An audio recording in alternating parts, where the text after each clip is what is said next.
Bismillahirrahmanirrahim. Assalamualaikum warahmatullahi wabarakatuh.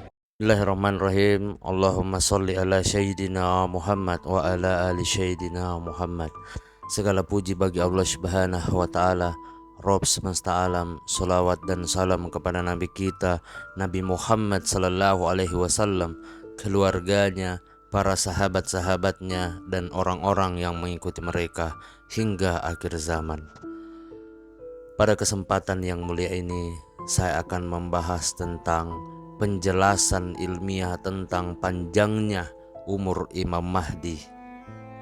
Sahabat yang beriman dimanapun berada, mungkinkah seseorang hidup selama berabad-abad sebagaimana yang diasumsikan dalam sosok tokoh yang dinantikan untuk mengubah dunia, dan kini umurnya mencapai lebih dari 12 abad, yaitu sekitar 14 kali umur manusia yang mencapai tingkat alami dari masa kanak-kanak menuju ketuaan.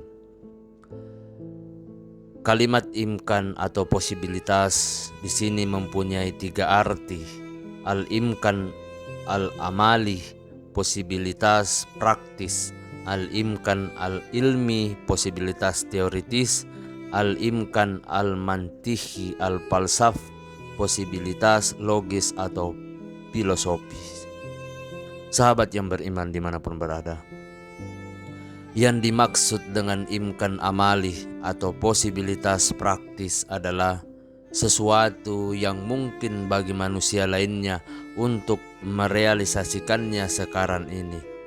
Maka perjalanan melewati samudra atau sampai ke dasar laut dan naik ke bulan merupakan hal yang mungkin pelaksanaannya sekarang ini, dan seseorang melakukan hal tersebut sekarang ini dengan berbagai cara. Yang dimaksud dengan imkan ilmi atau posibilitas teoritis adalah sesuatu yang tidak mungkin secara praktis bagi manusia untuk melakukannya secara aktual dengan alat-alat canggih dan kontemporer. Namun ilmu dan pandangan-pandangan yang bergerak maju tidak menolak kemungkinan terjadinya itu semua sesuai dengan kondisi-kondisi dan sarana-sarana tertentu. Sahabat yang beriman dimanapun berada, karena itulah naiknya manusia ke planet Venus tidak ditolak oleh sains. Bahkan teori-teori sains dewasa ini mengindikasikan kemungkinan tersebut, walaupun secara real naik ke planet Venus tidak mudah bagi saya atau Anda, karena perbedaan antara naik ke Venus dan naik ke bulan hanyalah tingkat atau derajatnya.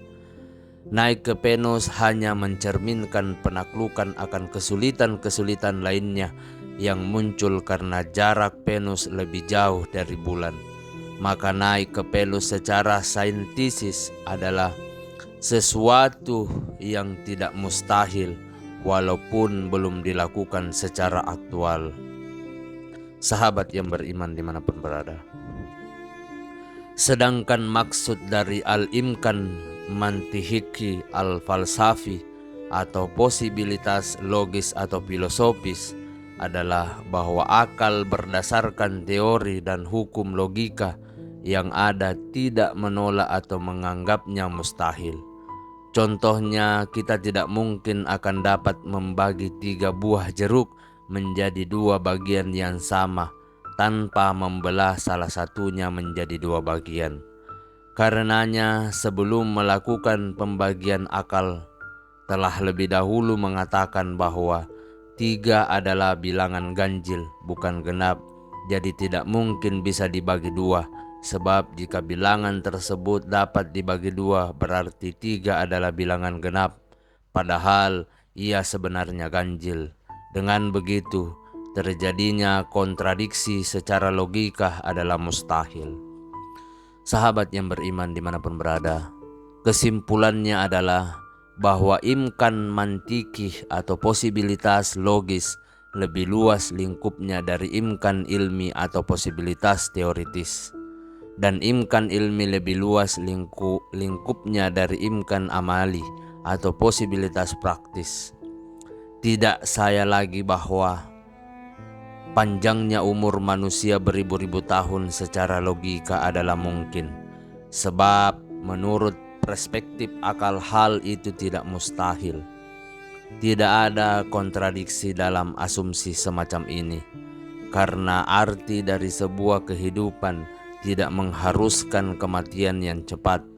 Demikian juga jelas bahwa umur yang panjang tidak mungkin secara imkan amali, berbeda dengan menciptakan fasilitas-fasilitas praktis untuk turun ke dasar lautan atau naik ke bulan. Karena sains dengan segala fasilitas yang dimilikinya, dewasa ini untuk melakukan eksperimen tetap tidak mampu memanjangkan umur manusia beratus-ratus tahun lebih lama.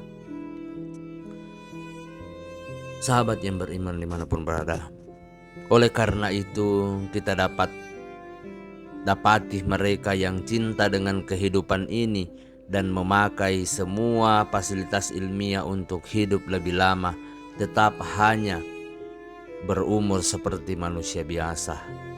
Namun dalam ingkan ilmi atau posibilitas teoritis, secara ilmiah hal tersebut tidak mustahil. Masalah apakah manusia dapat berumur panjang atau tidak sebenarnya berkaitan dengan apa arti dari fenomena ketuaan dan kerentaan dalam ilmu psikologi. Apakah fenomena ini merupakan suatu hukum alam yang mengharuskan jaringan-jaringan badan manusia dan sel-sel setelah mencapai puncak perkembangannya untuk mengendur secara berangsur-angsur dan menjadi lemah untuk selanjutnya berhenti melakukan aktivitasnya.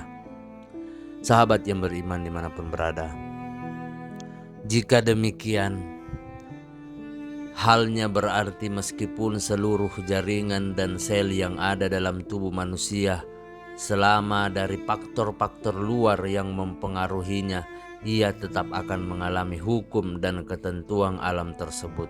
Ataukah melemahnya aktivitas sel-sel dan jaringan yang ada di badan manusia adalah akibat dari benturan faktor di luar badan seperti bakteri dan racun yang merusak ke dalam tubuh lewat makanan. Sahabat yang beriman dimanapun berada, sains dewasa ini tengah menghadapi pertanyaan tersebut dan berusaha untuk mencari jawabannya yang tepat. Jawaban yang dapat diberikan dalam masalah ini diantaranya tentu lebih dari satu alternatif. Jika kita menafsirkan makna ketuaan secara ilmiah sebagai akibat dari faktor di luar badan, maka kesimpulan yang dapat kita ambil adalah bahwa badan manusia mampu untuk hidup lama tanpa harus melewati masa tua dan kerentaan jika ia mampu menghindari semua faktor yang berakibat buruk bagi tubuhnya itu. Tapi jika kita mengambil perspektif lain yang cenderung berasumsi bahwa ketuaan merupakan hukum alami bagi sel-sel dan jaringan-jaringan hidup itu sendiri. Sahabat yang beriman dimanapun berada, dengan demikian secara ilmiah telah ditetapkan bahwa penundaan hukum alam ini atau ketuaan dengan menciptakan kondisi dan faktor-faktor tertentu adalah mungkin secara sains, walaupun sains sekarang ini tidak bisa melakukan penundaan ketuaan dalam kaitannya dengan ekstensi tertentu seperti manusia. Hal itu tidak lain karena perbedaan tingkat kesulitan dalam pelaksanaan proyek ini terhadap manusia dibanding sebagian binatang tadi. Ini berarti bahwa sains dari sisi teoritis dan apa yang dijelaskan oleh pandangan sains yang bergerak maju sama sekali tidak menolak kemungkinan perpanjangan umur umat manusia. Sahabat yang beriman dimanapun berada, apabila kita meyakini hal ini semua, maka mengapa kita banyak menuntut pengirim atau pengutus risalah ini Allah Subhanahu wa Ta'ala supaya sainslah yang lebih dahulu menentukan umur Imam Mahdi. Yang saya bawakan di sini adalah fenomena-fenomena keunggulan Islam yang kita saksikan sendiri. Karena masih banyak hal dalam agama Islam yang mendukung klaim kita. Contohnya, agama menjelaskan kepada kita bahwa Nabi Muhammad SAW pernah diperjalankan oleh Allah Subhanahu wa Ta'ala pada malam hari dari Masjidil Haram menuju Masjidil Al-Aqsa. Sahabat yang beriman dimanapun berada, semoga kita selalu dalam lindungan Allah Subhanahu wa Ta'ala. Umur panjang yang Allah Subhanahu wa Ta'ala berikan kepada juru selamat Al-Muntazar dalam pandangan umat manusia dewasa ini memang tampak aneh. Ini juga merupakan kasus yang janggal dalam dunia eksperimen para ilmuwan. Tetapi bukankah perubahan efektif yang dipersiapkan untuk sang juru selamat atau Imam Mahdi tampak aneh dalam batas-batas kehidupan biasa manusia dan janggal dalam sejarah? Bukankah beliau diberi tugas untuk mengubah dunia, mengembalikan pondasi peradaban dari awal berdasarkan kebenaran dan keadilan? Mengapa kita menganggap aneh apabila persiapan akan peranan yang besar ditandai dengan sebagian fenomena-fenomena aneh dan di luar kebiasaan seperti panjangnya umur Imam Mahdi Al-Muntasar? Sahabat yang beriman dimanapun berada, sebesar apapun keanehan-keanehan fenomena ini dan keluarnya hal itu dari kebiasaan, tetap tidak melebihi keanehan peranan agung beliau itu sendiri yang pelaksanaannya harus terwujud pada hari yang dijanjikan nanti. Apabila kita menerima peranan satu-satunya tersebut dalam sejarah, di mana tidak ada peranan seperti ini dalam sejarah manusia, mengapa kita menerima umur yang panjang ini yang tidak kita jumpai tandingannya dalam kehidupan kita? Sahabat yang beriman dimanapun berada, apa sudah merupakan suatu kebetulan adanya dua sosok manusia yang melakukan penghancuran peradaban buruk manusia dan membangun peradaban baru, dan keduanya memiliki umur yang sangat panjang? Salah satunya adalah Nabi Nuh alaihissalam yang dijelaskan oleh Al-Quran bahwa beliau tinggal bersama kaumnya selama 950 tahun dan melalui banjir yang menghancurkan semua peradaban yang ada kala itu. Lalu beliau mendapat tugas untuk membangun dunia baru.